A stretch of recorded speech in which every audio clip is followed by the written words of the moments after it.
Ladies and gentlemen, the BBC frequently makes no sense at all on account of the fact it is just endless streams of commie gibberish and far-left propaganda. However, the homepage today is even dafter than usual. Every story on there is a negative slant on anything to do with Donald Trump. Here's a story about his sentencing in a hush money case. Absolutely no uses of the word allegedly. There's a story about Rudy Giuliani being disbarred over false election claims. You say it's false. I think they cheated. It's all about perspective, lads. And then you get down to this section and it says Trump immunity verdict, and every single story is woke hand-wringing propaganda. Biden says the court ruling undermines the rule of law. Yeah, even though it comes from the Supreme Court. Nomia Iqbal, who is about as impartial as a clingy mother in a baby beauty contest, then tells us why it's harmful to democracy and, nay, the entire world if Donald Trump's allowed to run for office again. And then there's an entire puff piece entitled Justice's Dissent. The president is now a king above the law, says Sonia Sotomayor, which paints a dark picture of absolutist power. And here's the story by a baggy-faced political activist claiming that the president is now a king above the law, even though absolutely nothing has changed.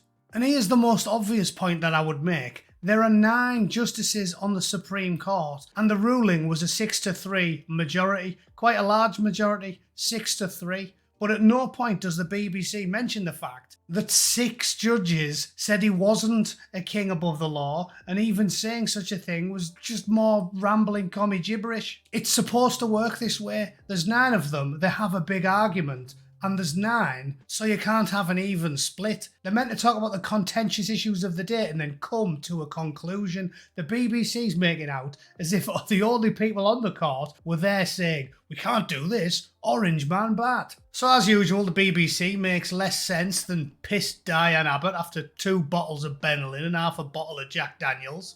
So I'm going to cover the story quickly, alright? Let's have a look.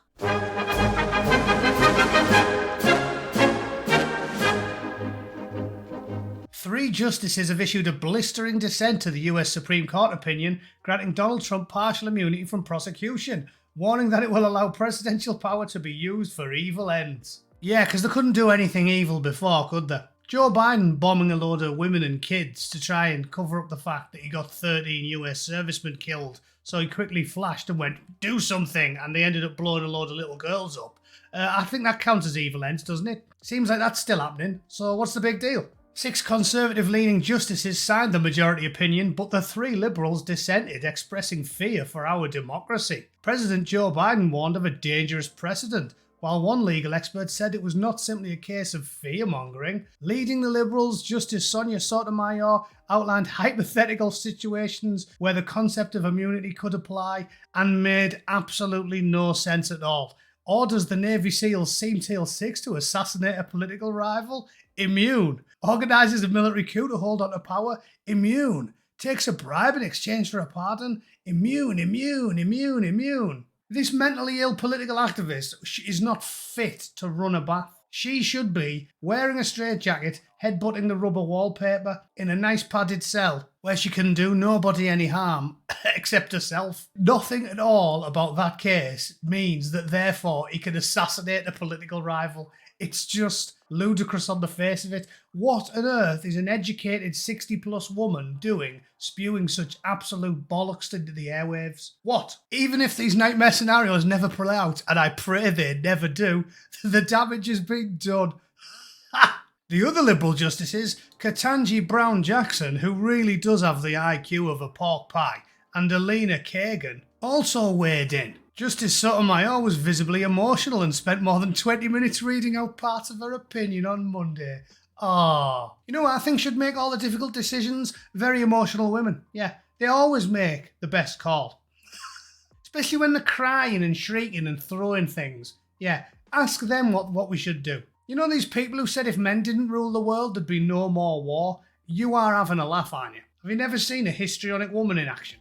If women ran the world, nuclear fire would rain down from the heavens. The second one of them got a mere slight, said something, you know, one of those weird insults to do where it's ostensibly friendly but actually catty and backstabbing. Like, ooh, I wish I had the confidence to go out wearing a dress like that. Yeah, the whole world would be on fire in about 2 weeks. Or do you think Hillary Clinton would be above such things? But the majority opinion, the sensible one, written by Chief Justice John Roberts, argued that the dissenters strike a tone of chilling doom that is wholly disproportionate to what the court actually does today.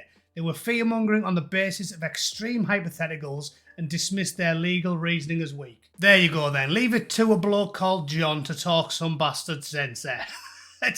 The whole thing's a farce. There's been 3 days of shrieking histrionics from some of the dumbest people on earth, and as usual, they are everything they accuse you of. Right? It's obvious. The reason they're saying everybody else can do what they want is the exact same reason they're saying that if they let you vote for the person you like, that is definitely against democracy. You know how you protect democracy? By stomping on people's windpipes and not letting them vote for the people they like. That's how you protect democracy. Yeah.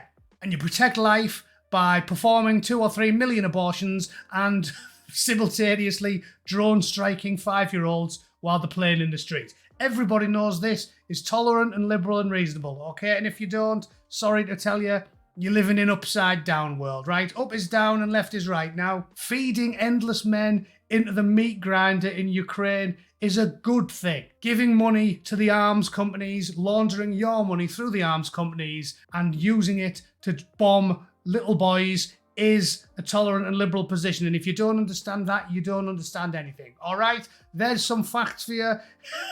If you can't stand facts, I think you need to go somewhere else, don't you? But that's just my opinion. That's just my opinion. Clearly, I have been reading the BBC for years, so I am definitely more switched on than you. If you disagree, feel free to have a pop in the comments. All right? Thanks for watching. See you all very soon. Toodle pip. Cheers.